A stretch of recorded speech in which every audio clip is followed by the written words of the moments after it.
नमस्कार। चलिए आज एक सफर पर चलते हैं। भारत के दिल उत्तर प्रदेश के इतिहास के सफर पर।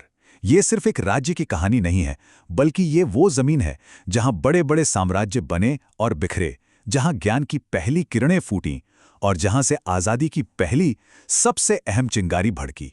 तो चलिए प्राचीन काल से लेकर आज तक की इस कहानी को परत दर परत समझते हैं। ये बात सिर्फ कहने के लिए नहीं है, ये एक हकीकत है। उत्तर प्रदेश की मिट्टी ने सच में भारत की कहानी को गढ़ा है। सोचिए, ये वो मंच है जिस पर साम्राज्यों का उदय हुआ और पतन भी, जहां से नए नए विचारों और धर्मों ने जन्म लिया, और हां, जहां क्रांतियों की आग भी भड़की। चलिए इस दिलचस्प सफर की शुरुआत करते हैं। हमारी कहानी हजारों साल पहले शुरू होती है, प्राचीन काल में, जब गंगा और यमुना के उपजाऊ मैदानों में सभ्यता की पहली नींव रखी जा रही थी। और देखते ही देखते ये क्षेत्र ज्ञान का एक बहुत ही शक्तिशाली केंद्र बन रहा था। जरा सोचिए, 6ठी शताब्दी ईसा पूर्व की बात है, जब दुनिया के कई हिस्से अभी आकार ही ले रहे थे। तब उत्तर प्रदेश की धरती पर शक्तिशाली राज्य फल फूल रहे थे। इन्हें महाजनपद कहा जाता था, यानी महान राज्य। और ये सिर्फ नाम के राज्य नहीं थे, बल्कि ये उस समय के राजनीतिक, आर्थिक और सांस्कृतिक जीवन के, कह सकते हैं कि धड़कते हुए केंद्र थे, जहां से पूरे उपमहाद्वीप की नीतियां तय होती थीं। और ये सब कुछ सिर्फ राजनीति तक ही सीमित नहीं था। यही तो वो भूमि है जो दुनिया के दो महान धर्मों, बौद्ध धर्म और जैन धर्म का गढ़ बनी। भगवान बुद्ध ने अपना सबसे पहला उपदेश सारनाथ में दिया और कुशीनगर में महापरिनिर्वाण प्राप्त किया। ये बात अपने आप में दिखाती है कि कैसे इस क्षेत्र ने भारत की आध्यात्मिक पहचान को एक आकार दिया है। अच्छा, अब थोड़ा आगे बढ़ते हैं, साम्राज्यों के दौर में।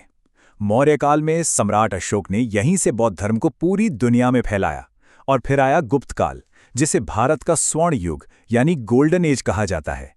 इस दौर में ज्ञान, विज्ञान और कला अपने शिखर पर पहुंची। इससे एक बात तो बिल्कुल साफ हो जाती है, उत्तर प्रदेश हमेशा से भारत के महान साम्राज्यों का सत्ता केंद्र रहा है। तो अब हम कहानी के दूसरे पड़ाव पर आते हैं, मध्यकाल। ये वो दौर था जब ये क्षेत्र नई संस्कृतियों और ताकतों के संगम का एक अहम चौराहा बन गया था। मध्यकाल में सत्ता का केंद्र लगातार बदलता रहा। पहले दिल्ली सल्तनत ने यहाँ अपनी पकड़ मजबूत की, फिर मुगलों ने इसे अपनी सल्तनत का दिल बना लिया, और उनके बाद अवध के नवाबों ने इस क्षेत्र को कला और संस्कृति का एक बिल्कुल नया रंग दे दिया। ये सत्ता और संस्कृति के बदलाव की एक बहुत ही दिलचस्प दास्तान है। सच तो ये है कि जब हम मुगलों की बात करते हैं तो हम असल में उत्तर प्रदेश की ही बात कर रहे होते हैं। आगरा और फतेहपुर सीकरी जैसी राजधानियों के साथ यह साम्राज्य का दिल था, और उनकी विरासत, वो तो आज भी ताजमहल जैसी शानदार इमारतों के रूप में हमारे सामने खड़ी है, जो पूरी दुनिया को अपनी कहानी सुना रही है। मुगलों के बाद लखनऊ में अवध के नवाबों का दौर आया। उन्होंने एक ऐसी संस्कृति को जन्म दिया जो अपनी नज़ाकत, अपनी कला और अपने संगीत के लिए जानी जाती है। आज जो हम लखनऊ की तहजीब की बात करते हैं, उसकी जड़ें इसी दौर में हैं। और अब हम कहानी के सबसे रोमांचक मोड़ पर पहुंचते हैं, आधुनिक काल। ये वो दौर था जब उत्तर प्रदेश विद्रोह और स्वतंत्रता संग्राम का सबसे बड़ा केंद्र बना। एक पल के लिए जरा सोचिए, भारत के पहले स्वतंत्रता संग्राम की वो पहली चिंगारी, वो कहां से भड़की थी? वो कौन सी जगह थी जहां से एक आवाज उठी और उसने पूरे देश में आजादी की आग लगा दी? इसका जवाब है मेरठ। जी हां, 1857 का वो ऐतिहासिक विद्रोह कहीं और से नहीं, बल्कि उत्तर प्रदेश की इसी धरती से शुरू हुआ था। ये एक ऐसा सच है जो इस राज्य को भारतीय इतिहास में एक बहुत ही खास जगह देता है। मेरठ से शुरू होकर ये आग कानपुर, लखनऊ और झांसी तक फैल गई।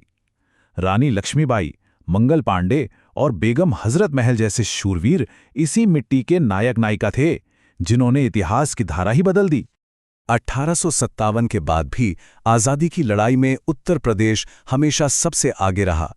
चाहे वो 1942 का भारत छोड़ो आंदोलन हो, या फिर चंद्रशेखर आजाद और रामप्रसाद बिस्मिल जैसे क्रांतिकारियों का बलिदान, इस प्रदेश ने देश को कई महान नेता दिए।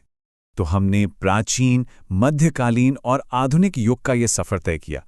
अब चलिए इन सभी अहम घटनाओं को एक साथ देखते हैं और ये समझते हैं कि कैसे ये सब कुछ उत्तर प्रदेश की जमीन पर ही हुआ। यहां देख सकते हैं कि कैसे इतिहास की बड़ी बड़ी घटनाएं एक ही जगह पर आकर मिलती हैं।